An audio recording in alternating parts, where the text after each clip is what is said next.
പുതിയ നിയമ പുസ്തകങ്ങളിൽ കർത്താവായ യേശു ക്രിസ്തു എപ്രകാരം ചിത്രീകരിക്കപ്പെട്ടിരിക്കുന്നു എന്നുള്ള പഠന പരമ്പരയുടെ മറ്റൊരു എപ്പിസോഡാണ് ഇപ്പോൾ ചിന്തിക്കാൻ പോകുന്നത്.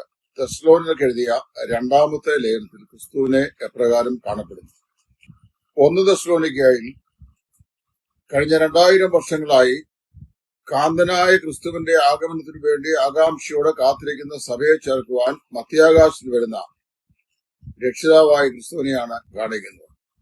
2-ാം അധ്യായത്തിൽ അതേ വിഷയം ചൂണ്ടിക്കാണിക്കുമ്പോൾ തന്നെ കർത്താവായ യേശു ക്രിസ്തുവിന്റെ വരവിനും എതിർ ക്രിസ്തുവിന്റെ ആഗമനത്തിനും തമ്മിലുള്ള വ്യത്യാസം, സമയവ്യത്യാസം എന്താണെന്ന് വ്യക്തമായി നമ്മെ ചൂണ്ടിക്കാണിക്കുന്ന ഗ്രന്ഥമാണ് 2-ാമത്തെ തെസ്സലോനിക്കർക്ക് എഴുതിയ ലേഖനം.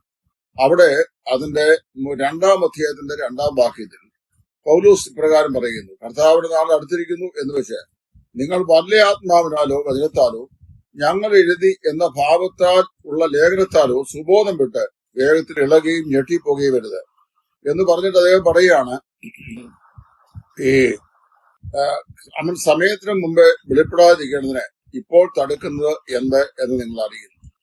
ദൈവസഭയുടെ ഉൽപ്രാപണം എപ്പോൾ സംഭവിക്കും? ദൈവസഭ എപ്പോഴാണ് ഭൂമിയിൽ നിന്ന് എടുക്കപ്പെടുന്നത്?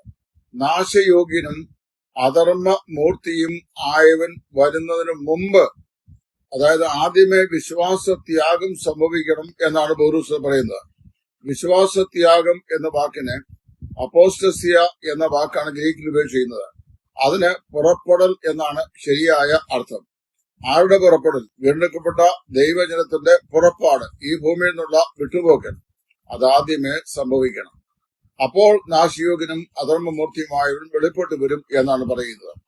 എതിർ ക്രിസ്തു ഭൂമിയിൽ തന്റെ വാഴ്ച ആരംഭിക്കുന്നതിന് മുമ്പ് കർത്താവിന്റെ രക്തത്തിന്റെ സമ്പാദ്യമായ സഭയെ ഈ ഭൂമിയിൽ നിന്ന് കർത്താവ് തന്റെ സന്നിധിയിലേക്ക് ചേർക്കുമെന്നും എതിർ ക്രിസ്തുവിന്റെ പ്രത്യക്ഷയ്ക്ക് മുമ്പായിരിക്കും കർത്താവായ യേശു ക്രിസ്തുവിന്റെ പ്രത്യക്ഷത സംഭവിക്കുന്നത് എന്നും സമയ ഘടികാരം കൊണ്ട് നമ്മെ ഓർപ്പിച്ചുകൊണ്ടിരുന്ന മനോഹരമായ ലേഖനമാണ് തെസ്സലോനിക്കർക്ക് എഴുതിയ 2-ാമത്തെ ലേഖനം. ഈ ലേഖനം വായിക്കുമ്പോൾ പൗലോസ് വളരെ വ്യക്തമായി തന്നെ അവരോട് പറയുകയാണ്, നിങ്ങൾ കർത്താവിന്റെ നാൾ അടുത്തിരിക്കുന്നതെന്ന് വെച്ച് ഞങ്ങൾ എഴുതിയ ലേഖനം എന്ന ഭാവത്താലോ മറ്റേതെങ്കിലുമുള്ള എഴുത്തുകളാലോ നിങ്ങൾ ഇളകിപ്പോകരുത്.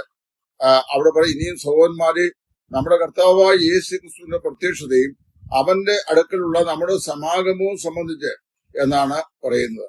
കർത്താവിന്റെ വരവ് എതിർ ക്രിസ്തുവിന്റെ പ്രത്യക്ഷതയ്ക്ക് തൊട്ടു മുമ്പായിരിക്കുമെന്ന് വ്യക്തമായി ഈ ലേഖനത്തിൽ നമ്മെ കർത്താവ് പഠിപ്പിക്കുന്നു.